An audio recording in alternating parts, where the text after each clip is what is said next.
Hello aspirants, तो जो next topic है जो अब हम पढ़ने वाले हैं that is relational algebra. Just give me 1 second.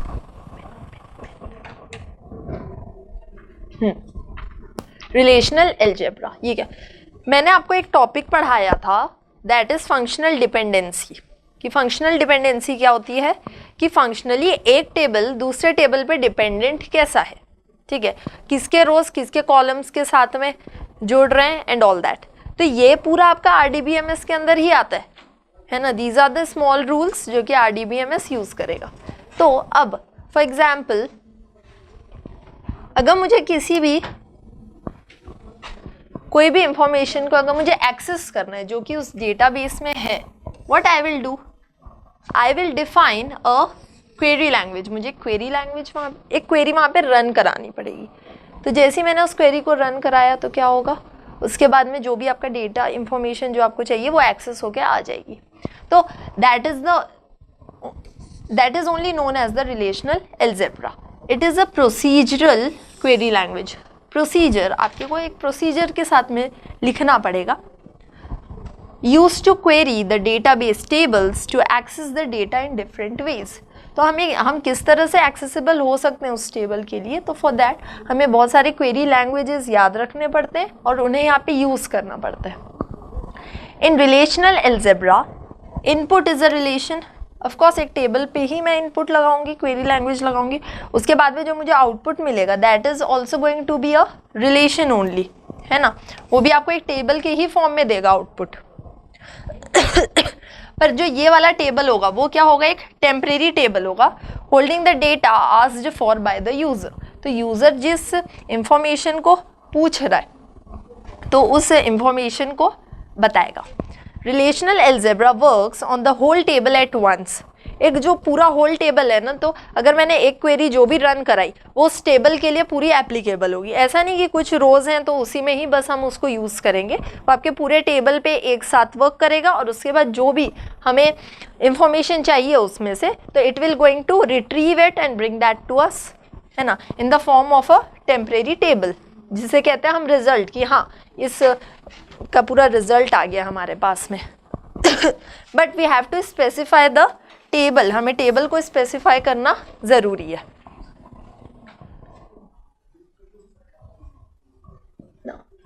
Some of the operations that can be performed with relational algebra. Relational algebra में जो operations हम perform करते हैं वो क्या होता है, select, project, union, set difference, Cartesian product and rename. तो ये सबको हमें यूज़ करना रहता है. These are the just the primary operations that we use. अभी हम देखेंगे एक एक करके कि ये सब क्या होते हैं.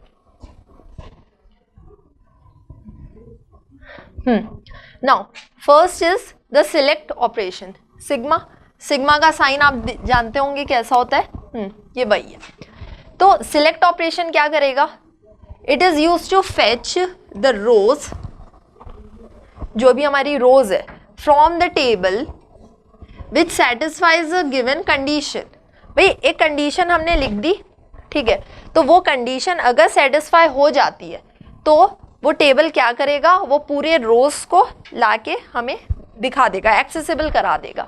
तो इसका सिंटेक्स कुछ ऐसा होता है, sigma R is the relation, P ये होएगा आपका कंडीशन. यहाँ पे क्या करते हैं, वो कंडीशन बताते हैं हम, ठीक है, कि भाई हमें रोज तो चाहिए पर कौन सी रोज चाहिए. अब यहाँ पे जब हम क्वेरीज पढ़ने चालू कर रहे हैं तो हमें ये पता होगा कि अब हमें कंडीशंस लगाना ज़रूरी है अलग अलग. तो जो ये बेस में पी लिखा हुआ है दैट इज़ कि हमें क्या कौन सी कंडीशन यहाँ पे यूज़ करनी है, और यहाँ पे रहेगा आपका table. Now sigma represents the select predicate, R is the name of the relation. भाई सिलेक्ट प्रेडिकेट मीन्स कौन सी कॉलम्स चाहिए उससे लिखेंगे या सिग्मा के पास में, राइट, कॉलम नेम्स, जो भी जिस भी कॉलम की हमें इंफॉर्मेशन चाहिए, ठीक है. R is the table relation, table name, है ना, यहाँ पे हम टेबल नेम देते हैं, ये टेबल नेम होता है. And this is P that prepositions जिसको कहते हैं, ये होता है आपका कंडीशन, जो कंडीशन हम यूज करेंगे. नाउ बिकॉज हम सिलेक्ट ऑपरेशन को परफॉर्म कर रहे हैं तो हमें अभी उससे रिलेटेड देखेंगे. जैसे sigma represent the select predicate. What is R? It is the name of the relation that is table name in which you want to look for the data. ठीक है, जिस पर हमें क्वेरी को लगानी है. What is P? It is the prepositional logic where we specify the conditions. Remember, है ना, जो चीज़ मैंने बोला, यहाँ हम क्या करेंगे, कंडीशन को डालेंगे कि जो स्पेसिफिक कंडीशन को ही देखते हुए हमें उसी से रिगार्डिंग इंफॉर्मेशन चाहिए. That must be satisfied by the data. In prepositional logic one can use. Okay, यहाँ पर हम यूनरी और बाइनरी दोनों ऑपरेटर्स को यूज़ कर सकते हैं, जो भी हम चाहें. Okay, is equals to, less than, greater than but not equal to and everything. ठीक है, जिससे कि क्या होगी, कोई भी कंडीशन स्पेसिफाई होगी. एग्जाम्पल देखते हैं, विल अंडरस्टैंड कैसे होता है, हाउ इट वर्क्स. ओके, यहाँ पे आप देख सकते हैं कि फॉर एग्जाम्पल हमने ऐसे लिखा, सिग्मा, एक कंडीशन दे दी है मैं हमने, that age should be greater than 17. जो एज है वो 17 से ज़्यादा होने चाहिए और टेबल नेम है आपके पास स्टूडेंट. तो अब ये क्या करेगा, इट विल फेच द रोज और tuples from the table student. Table क्या है आपका, स्टूडेंट. इसमें से वो पूरी रोज ले आएगा for which age will be greater than 17, है ना, वो सब के लिए जिसमें जो एज है वो आपकी क्या है, 17 से ज़्यादा है. You can also use and, और जो ये वाले ऑपरेटर्स होते हैं ना, इन्हें भी आप यूज़ कर सकते हो अगर आपको कोई कंडीशन देनी है. ठीक है, if you want to give 2 conditions. या भाई कई बार क्या होता है कि सिर्फ ये नहीं चाहिए, इसके अलावा एक और कंडीशन को यूज़ करना है, तो हम ऐसे यूज़ करेंगे इन रिलेशनल एल्जेब्रा. ये हम रिलेशनल एल्जेब्रा पढ़ रहे हैं. ठीक है, इसके कंडीशंस कैसे देख, like sigma age should be greater than 17. Okay, and साथ में जो जेंडर है वो मेल होना चाहिए. किसमें, उस टेबल में, स्टूडेंट टेबल में, है ना. तो ये क्या करेगा, ये पूरे रोज दे देगा आपको, है ना, उस स्टूडेंट टेबल में से, with information of the male students of age more than 17. Okay, लेकिन अब देखिए मैंने यहाँ पे आपको एक टेबल बनाकर नहीं समझाया है कि ये कैसे होएगा, लेकिन इतना आप समझ सकते हो कि हाँ एक टेबल है.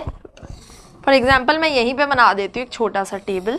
तो it will going to fetch you the detail. Same चीज़ें हैं, बस अलग वेज में लिखी हुई हैं, है ना. कोई स्टूडेंट होगा, यहाँ पे स्टूडेंट आईडी, ये पूरा आपका टेबल है, समझो स्टूडेंट नाम का टेबल है ना, जिसमें उसकी आईडी है, एज है, उसका जेंडर दिया हुआ है.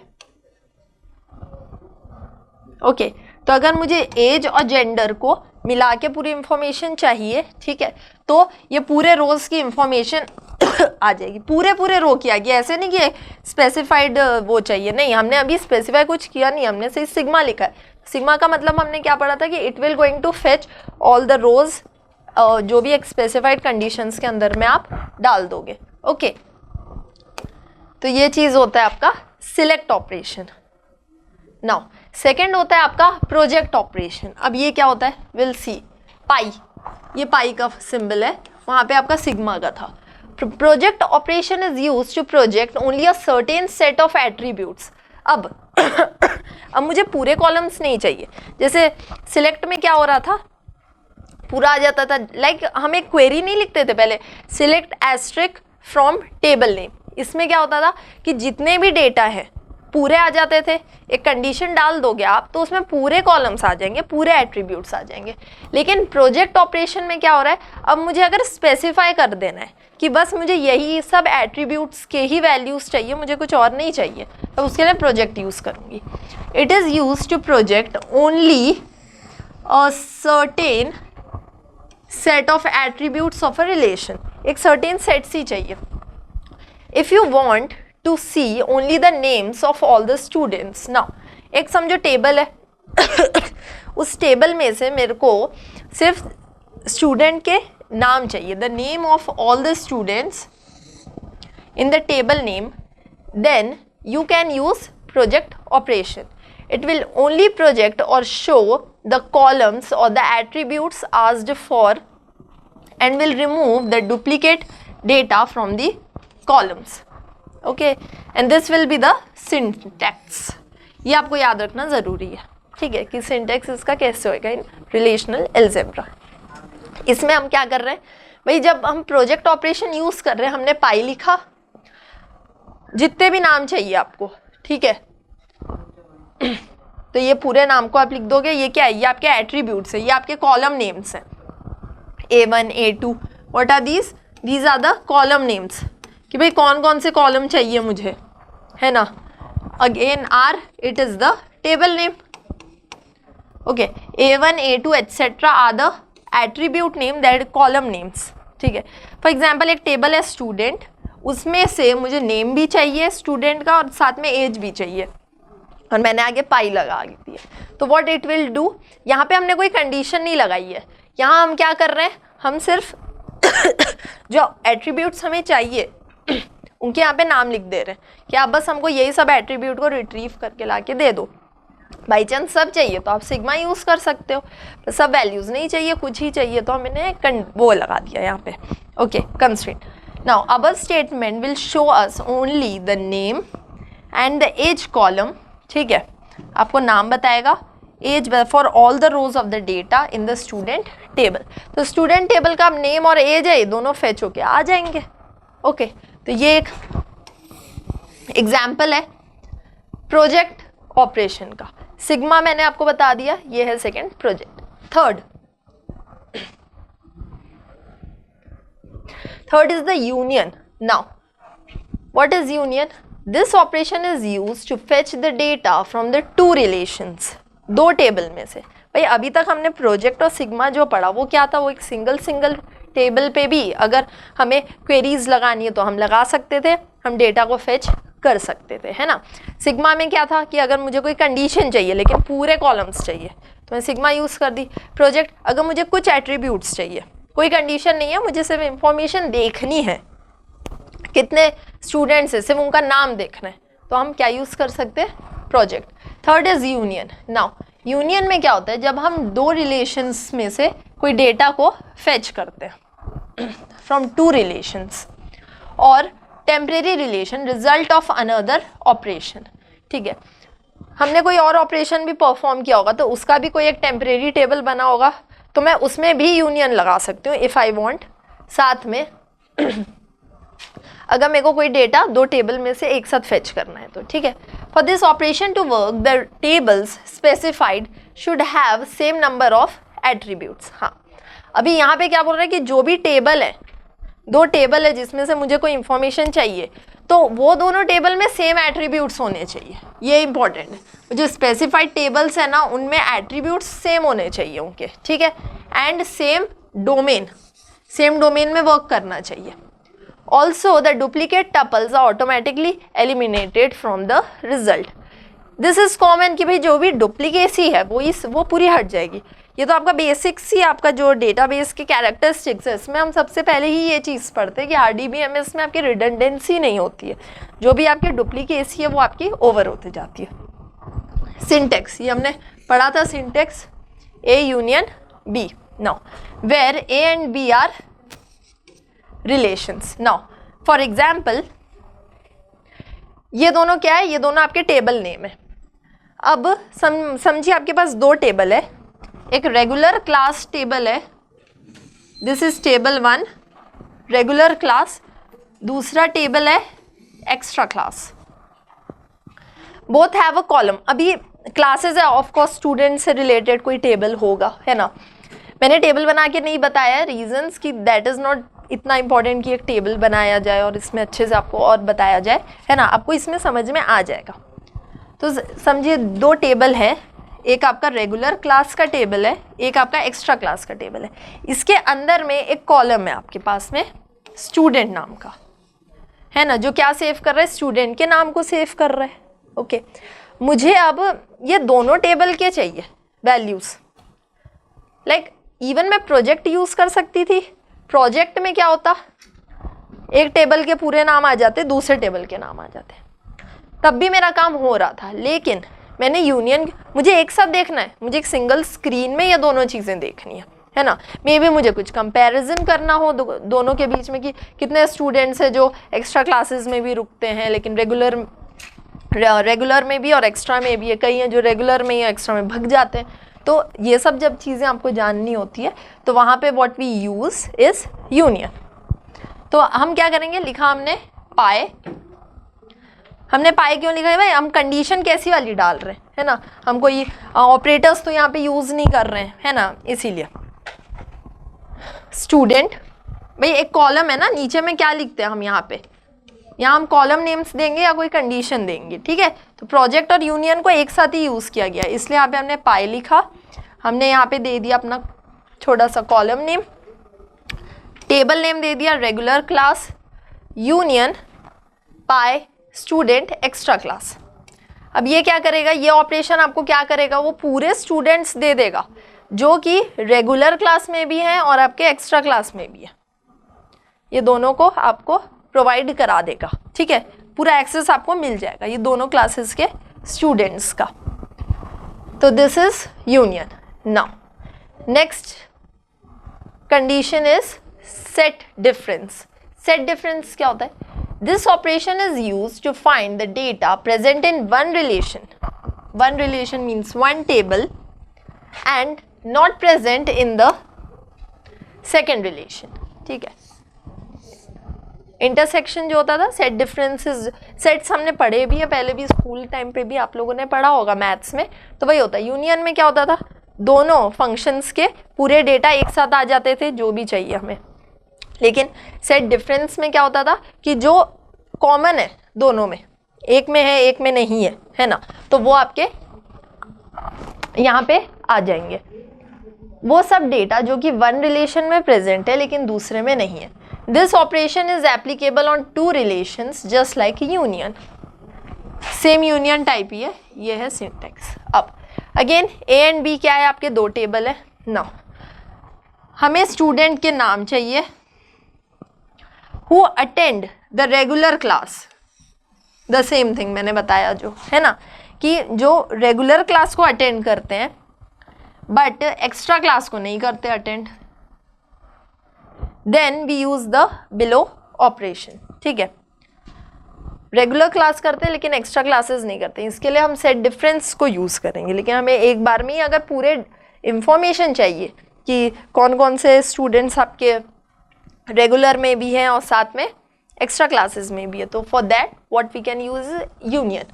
यहाँ पे हम क्या यूज़ करेंगे, सेट डिफरेंस।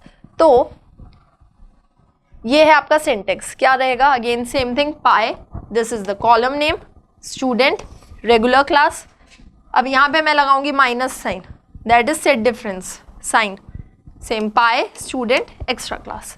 तो ये क्या करेगा, आपको वो पूरा रिजल्ट फेच करके दे देगा about all those students who attend regular classes but are not attentive in extra classes.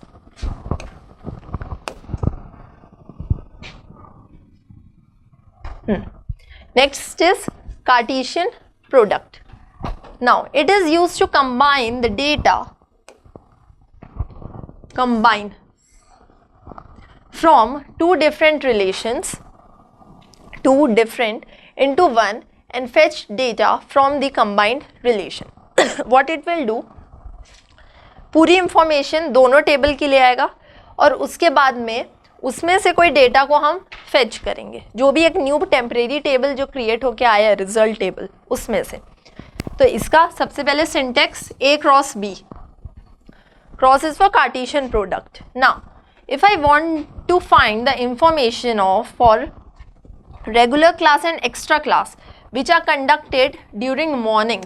Now एक टेबल है जो मैंने बताया जिसमें हो सकता है एक स्टूडेंट, दो टेबल है आपके पास में, एक रेगुलर क्लास का टेबल है और एक आपका एक्स्ट्रा क्लास का टेबल है, ठीक है। ये टेबल में नेम होगा, आईडीज होंगे, एवरीथिंग, है ना। इसके अलावा उसमें समझो एक और कॉलम है टाइम का, ठीक है, कि जो कौन कौन सी रेगुलर क्लासेस है जो मॉर्निंग में होती है, कौन कौन सी एक्स्ट्रा क्लासेस है जो मॉर्निंग में होती है ना। Then we can use the operation.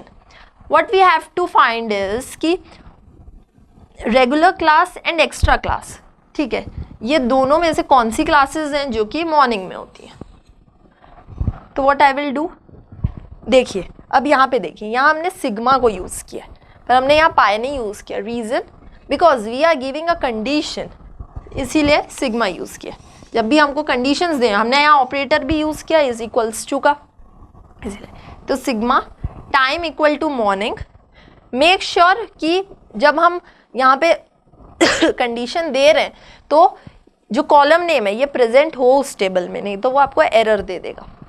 Time equal to morning, regular class multiply extra class. For the above query to work both regular class, यहाँ पे मैंने लिख भी दिया है, रेगुलर और एक्स्ट्रा क्लासेस में जो है वहाँ पे आपके एट्रीब्यूट होना चाहिए एक टाइम नाम का, ठीक है. तो ये आपको क्या करेगा, वो पूरा जितनी भी इंफॉर्मेशन जो वो सब स्टूडेंट्स जो कि मॉर्निंग में क्लासेस होती है ना, रेगुलर और एक्स्ट्रा की, तो वो पूरे की आपको डिटेल लाके दे देगा कि मॉर्निंग में कौन कौन सी रेगुलर क्लासेस होती है, किस कोर्स की होती होगी, मे बी, है ना, इट डिपेंड्स उस पर्टिकुलर टेबल पे. So this is Cartesian product. Next is rename operation. ये क्या करेगा, this operation is used to rename the output relation for any query language which returns result like select, project or simply rename a table. Normal है, अगर मुझे table को rename करना है, for that I use rename operation, ठीक है. तो ये है इसका syntax. Syntax is very easy. Sign लगाया आपने, रिलेशन न्यू, दैट इज जो न्यू नेम देना है वो यहाँ पहले न्यू नेम को लिखोगे, जो भी आपको देना है XYZ from the relation old. Okay, तो पहले आप क्या करोगे, न्यू रिलेशन जो आपको नाम देना है उसे आप पहले लिखोगे, उसके बाद में आप ओल्ड रिलेशन को लिखोगे. So these are some of the conditions जिन्हें हम यूज़ करते हैं in relational algebra to find out the information. If you want to access the information from any table, तब उसके लिए हम इन कंडीशंस को यूज़ करते हैं. क्या क्या थे कंडीशंस, सबसे पहले था सिग्मा. सिग्मा क्या कर रहा था, वो आपको वो पूरी डिटेल्स को लाकर दे रहा था ऑन अ गिवन कंडीशन. एक कंडीशन होगी और उस कंडीशन से रिलेटेड वो पूरे एट्रीब्यूट्स, उस टेबल में जितने एट्रीब्यूट्स हैं वो सब आपको फेच करके ला के देगा. सेकेंड आपका था प्रोजेक्ट. प्रोजेक्ट क्या कर रहा था, it will give you only those attributes जो आप वहाँ पे स्पेसिफाई करोगे, वो उन्हें ही लाके फेच करेगा, सिर्फ वही एट्रीब्यूट्स को, उसमें आपकी कोई कंडीशन नहीं लगी है. Third is union. What union was doing, वो पूरा डिटेल आपको जो भी आप एक टेबल में भी है और दूसरे टेबल में भी है, तो वो पूरी डिटेल्स को लाके दे देगा विदाउट एनी कंडीशन. लेकिन आपको कॉलम्स लिखने पड़ेंगे कि कौन कौन से कॉलम्स चाहिए हमें, इस टेबल के भी और इस टेबल के भी. यूनियन. सेट डिफरेंस क्या कर रहा था, भाई एक में जो वैल्यूज़ हैं एक टेबल में, दूसरे टेबल में जो वैल्यूज़ नहीं है, अगर मुझे उन्हें फेच करना है तो वहाँ पे मैं क्या यूज़ कर रही थी, सेट डिफरेंस को. Okay, next is Cartesian, that is cross. What cross was doing, ये भी आपकी पूरी वैल्यूज़ को फेच करके ला के दे, लेकिन एक कंडीशन पे, इसलिए वहाँ पे हमने सिग्मा लगाया था कि सिग्मा देन कंडीशन और फिर आपको वो वैल्यूज़ लाके प्रोवाइड करेगा. ओके, एक कंडीशन देना है, इन शॉर्ट हम ये कह सकते हैं, है ना. दो टेबल्स हैं तो पूरे टेबल्स को फेच नहीं करके, हमें पूरी इंफॉर्मेशन नहीं जान के, हमें कुछ कुछ इंफॉर्मेशन ही चाहिए लेकिन कंडीशन बेसिस में. Now next is rename. Rename, अगर मुझे जो एक टेम्परेरी टेबल जो मेरा क्रिएट होके आया है, फॉर एग्जाम्पल उसे मैं सेव करना चाह रही हूँ, है ना, तो मैं उसको किस नेम से सेव करूँगी, है ना, मुझे वो लिखना पड़ेगा कि उसका ओल्ड नेम क्या था, फिर उसका न्यू नेम क्या हुआ, या फिर जो मेरा पुराना टेबल है अगर मुझे उसे ही रीनेम करना है तो then also I will going to use the rename operation. Now in common operations जो हम रिलेशनल अलजेब्रा में यूज़ करते हैं, तो अब इसमें एक बहुत इंपॉर्टेंट कंसेप्ट आता है आपके जॉइंस का, दैट इज़ जॉइन ऑपरेशन. ये पूरा का पूरा एक टॉपिक है जिसे हम बहुत ज़्यादा सिस्टमैटिकली समझेंगे कि क्या होता है. ये तो मैंने जस्ट एग्जाम्पल दे दिया है, एक नेचुरल जॉइन होता है, आउटर जॉइन होता है, थीटा जॉइन होता है, एट्सेट्रा. लेकिन विल स्टार्ट कि ये क्या होता है one by one. Not now, मैं आपको नेक्स्ट लेक्चर में समझाऊंगी कि जॉइंस क्या होते हैं। ओके, नाउ मैं आपको कुछ just for information I want कि आपको ये सब चीज़ें पता होनी चाहिए। जब हम अब एसक्यूएल ही पढ़ रहे हैं तो सीक्वल के अंदर में बहुत सारे आपके फंक्शंस होते हैं, है ना, जो मैं आपको थोड़े थोड़े फंक्शंस बताऊंगी हर लेक्चर्स में। ओके एक लेक्चर भी लूँगी जिसमें हो सकता है मैं एक साथ बहुत सारे फंक्शंस भी आपको बता दूं, बट आई वांट कि ये फंक्शंस आपको पता होने चाहिए। आप ट्राई करो ये सब क्वेरी लैंग्वेजेस को, आपको ट्राई करने घर पे, है ना, जिससे आपको समझ में आएगी, क्योंकि ये पूछा जाता है इंटरव्यूज़ में। आप जाओगे ना तो आपको ये पूछे जाएंगे, वहाँ आपको यूज़ भी नहीं करना है। पहले आप कंसेप्ट को समझ लो क्या है और उसके बाद में इन्हें यूज़ करो। ओके, एक फंक्शंस में आते हैं आपके कैरेक्टर फंक्शंस फॉर एग्जाम्पल। ठीक है, character function as the name suggest it will going to work with char and varchar. Varchar और कैर के साथ में ही हम वर्क कर सकते हैं। फॉर एग्जाम्पल एक टेबल है यहाँ पे बना हुआ, कुछ अजीब से मैंने नाम दिए लेकिन ठीक है, नो प्रॉब्लम, कुछ रीजंस है इसलिए मैंने ऐसे नाम दिए। इसमें मैंने दो कॉलम नेम बनाया है, F name and L name. Okay, F name varchar, ये डेटा टाइप है, ये आपको पता ही होगा। Varchar data type means it contains character and numerals, दोनों आप इसमें यूज़ कर सकते हैं। तो ज़्यादातर लोग यही ट्राई करते हैं कि वेर कैर ही दे। ठीक है, तो एफ नेम भी आप मैंने वेर कैर दे दिया और आपका एल नेम को भी वेर कैर दे दो। इसमें ज़रूरत इसलिए भी नहीं पड़ती है बिकॉज नेम आपका कैरेक्टर ही रहेगा, लेकिन फिर भी समवेयर आपके मेमोरी और की वजह से वेर कैर देना is more suitable as compare to char. तो ये है आपका टेबल ना। अगर मुझे ये दोनों टेबल के जो स्ट्रिंग्स हैं इन्हें क्या करना है, कॉन्कैट करना है, जोड़ना है एक साथ। ठीक है, अरुण पुरुन, ये दोनों को क्या करना है, मेरे को ज्वाइन करना है, कॉन्कैट करना है।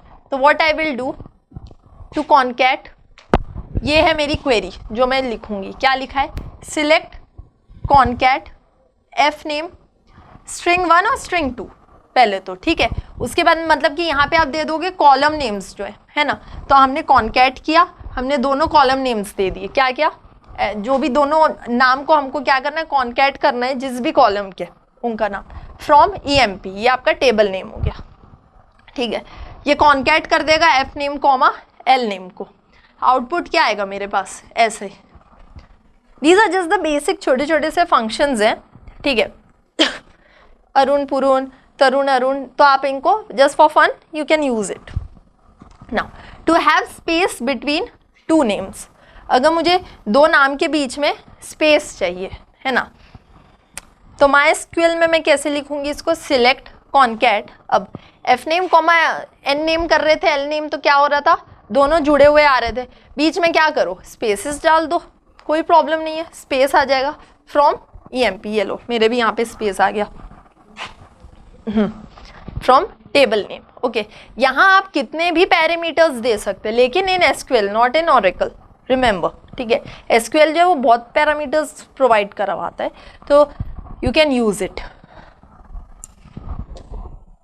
नेक्स्ट, अपर केस, अगर मुझे कोई नेम अपर केस में चाहिए, अरुण परुण सब स्मॉल स्मॉल में लिखा हुआ था, तो what I will say, what I will do, select upper F name. अब से एफ नेम ही मुझे अपर में चाहिए, है ना, फ्रॉम EMP। ये आपका टेबल नेम हो गया, ये बिकॉज जिस जो कंडीशन है वो, और ये कॉलम नेम की वो कंडीशन किस कॉलम में आपको लगानी। तो ये अरुण आ गया, ये तरुण हो गया, ये सिरुन हो गया, तीनों हो गए। ठीक है, बाई चांस मुझे अपडेट भी करना है ना भाई, सिर्फ ये नहीं लिखना है, इसके बाद I have to update it in the table also, कि जो मेरा ओरिजिनल टेबल है उसमें मुझे अपडेट करना है, तो फिर मैं अपडेट EMP टेबल नेम, और वहाँ पे अगर मुझे सेट करना है इस एफ नेम को एज अपर एफ नेम, तो उसके बाद जो मेरा मेन ओरिजिनल टेबल होगा ना, उसमें जो पूरा अपडेशन ही होके वो अरुण तरुण ये सब आ जाएंगे पूरे। लोअर केस सेम, अगर मुझे अपर नहीं मुझे लोअर में चाहिए, what I will do, lower F name from table name, output में small letters, easy. Update EMP, again if I want to update it, तो update EMP, set F name equal to lower F name. तो lower case में it will present you all the names.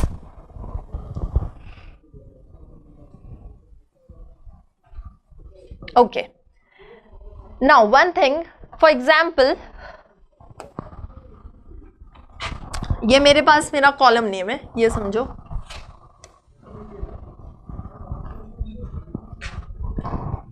What is E name? It is a table name. समझो ये मेरे पास एक table name है, ठीक है, टेबल नेम, और ये मेरे पास कुछ वैल्यूज दिए हुए हैं। Sorry, not table name, it is the column name, ठीक है, टेबल नेम नहीं है, ये आपका कॉलम नेम है, सॉरी, कॉलम। ओके, और ये आपके कुछ डेटा दिया हुआ है ना। एक वर्ड है init cap, initial. It means ये जो वर्ड्स है ना, इसमें जो इनिशियल्स है, मुझे सिर्फ वही कैपिटल चाहिए। कोई भी नाम है अगर आपका, ठीक है, तो वो स्मॉल में नहीं होके वो आपके कैपिटल में पहला वर्ड होना चाहिए। अपर केस में क्या हो रहा था, पूरे वर्ड्स हो रहे थे, बट नाउ आई वांट कि सिर्फ फर्स्ट लेटर जो है मेरे वर्ड का, वो फर्स्ट लेटर ही बस कैप्स हो। तो मैं क्या करूँगी, सिलेक्ट इनिट कैप, जो भी कॉलम नेम है वो लिखे, और ये आपका table name, table name EMP है, ओके, ई नेम हमारा कॉलम नेम है, और ये फंक्शन है जो हम सामने लिख रहे हैं ना, लोअर, अपर, इनिट, कैप, ये सब हमारे फंक्शन नेम्स है, जो फंक्शंस को हम यूज़ करेंगे। It works only in Oracle, लेकिन ये जो है ये आपके ओरेकल में वर्क करता है, जिसमें क्या होएगा, आपके जो नाम है उनका जो फर्स्ट लेटर है वो सब क्या हो जाएगा, इनिशियली सब पूरे के पूरे कैप्स में आ जाएंगे। Next, these are easy, some of the functions are very easy and they are interesting। अगर आपको इंटरेस्ट है इस टाइप से करते रहने का कुछ ना कुछ, तो you should keep on doing these type of, just keep on running these type of languages। Query को आप रन करते रहो अपने में, you'll enjoy it। okay, select substring। now वहाँ पे क्या लिखा हुआ था, there was one word, Arun से ही समझा रही हूँ मैं, ARUN, अभी कैप्स में भी हो सकता है, अभी स्मॉल में भी, पर मैंने कैप्स में ही लिखा है। ओके, नाउ एक और फंक्शन है, समझो, substr, मतलब स्ट्रिंग, सब स्ट्रिंग। ये पूरी एक स्ट्रिंग है ना, इसको मैं जब आधा तोड़ूंगी तो ये सब स्ट्रिंग बन जाएगी। तो सिलेक्ट सब स्ट्रिंग मतलब substr, कौन से कॉलम का, E name 3 from EMP, and 3 is the starting position, ठीक है, स्टार्टिंग से थर्ड से मेरे को क्या करना है, आउटपुट चाहिए, सिलेक्ट, है ना, मैंने उस चीज़ को सिलेक्ट किया कि वहाँ से मैं, मतलब फर्स्ट 2 पार्ट मेरे डिस्कार्ड हो जाने चाहिए, थर्ड मेरी स्टार्टिंग पोजीशन होगी, और वहाँ से फिर मेरे को पूरा का पूरा आउटपुट मिलेगा, है ना। तो जब हमने एक अरुण लिखा था ना, तो उसमें क्या था, UN, तो UN को हमने, देखो U से फिर स्टार्ट हुआ, और ये पुरून का फिर पुरून एज इट इज़, बिकॉज हमने वो सिर्फ ई नेम के लिए यूज़ किया है, ना कि एल नेम के लिए। जो यहाँ पे एक और दूसरा था ना कॉलम, उसके लिए नहीं है। अभी हम सिर्फ एक ही कॉलम को लेकर चल रहे हैं, तो हमने वो ले लिया, फिर ये अपना एज इट इज़ आ गया, ठीक है। यहाँ तरुण, सेकेंड वर्ड क्या था हमारे पास, एक तरुण भी था, तरुण का भी सेम चीज़ हो गया, TA हट गया, और जो थर्ड है यहाँ आप कुछ भी वैल्यू दे सकते हो, जो भी आप चाहो। मैंने 3 दिया, आप चाहो तो 4 दे दो, 4 दोगे तो फिर UN से स्टार्ट हो जाएगा, है ना। तो बिकॉज हमने थर्ड दिया, थर्ड पोजीशन से, इसलिए यहाँ से चालू हुआ। ओके, नेक्स्ट इज सिलेक्ट सब string E name.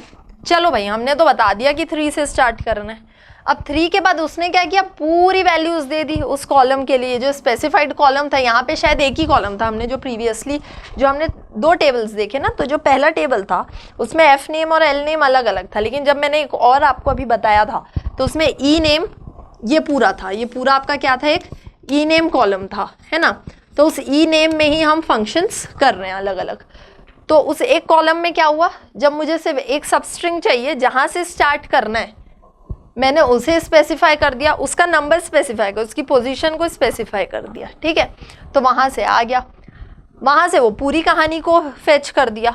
Now I want कि भाई 3 से तो स्टार्ट हो, लेकिन कहीं ना कहीं यहाँ रुके भी आकर, ऐसा नहीं कि पूरा वर्ड को दे दे। तो what I will do, I will write select again सब str E name 3, 2, it means 3 is the starting position और 2 क्या होगा, नंबर ऑफ कैरेक्टर्स, कि मुझे कितने कैरेक्टर्स चाहिए, है ना, कहाँ पे मुझे उसको ओवर करना है, वो from EMP।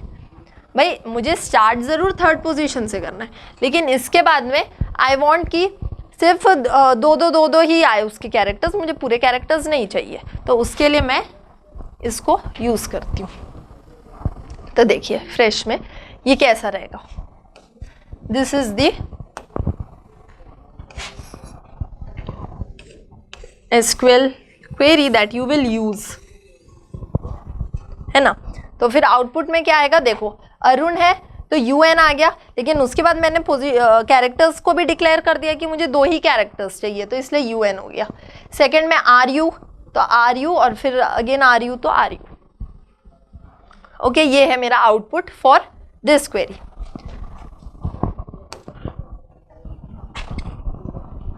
Next,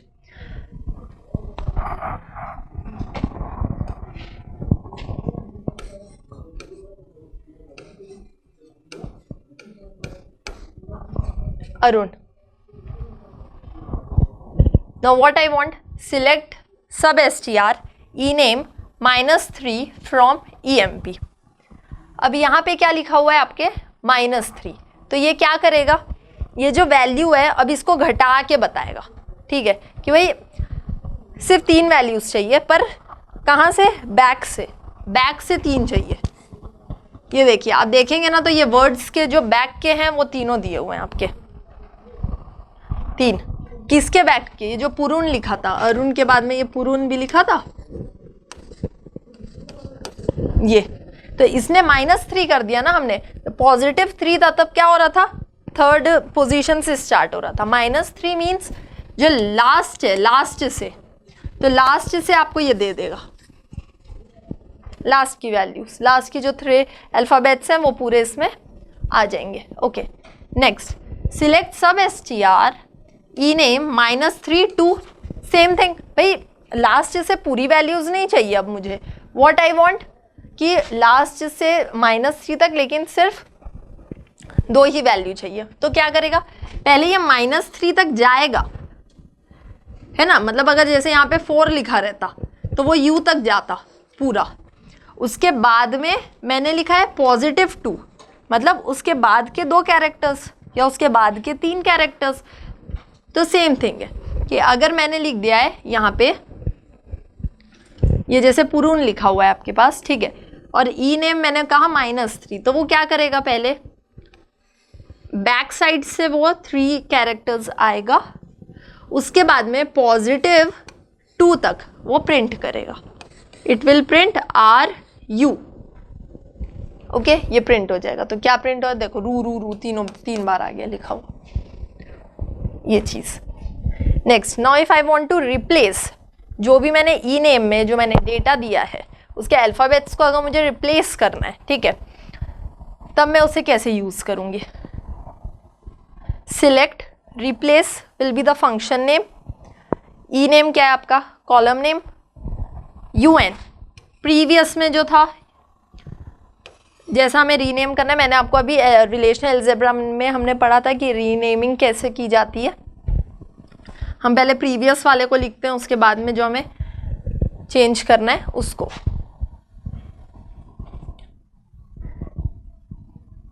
from EMP, sorry वहाँ पे अलग था, जो हमने रिलेशनल अलजेब्रा में पढ़ा था रीनेमिंग, उसमें कैसे था, उसमें पहले हम न्यू को लिखते थे और उसके बाद में ओल्ड को, ठीक है।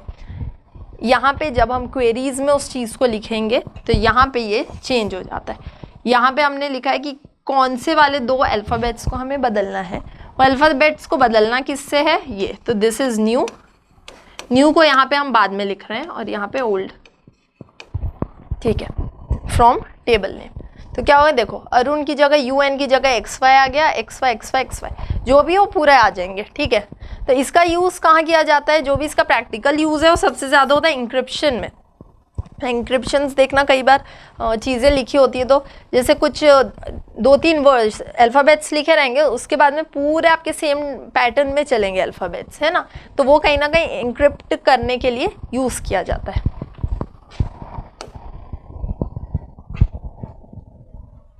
ओके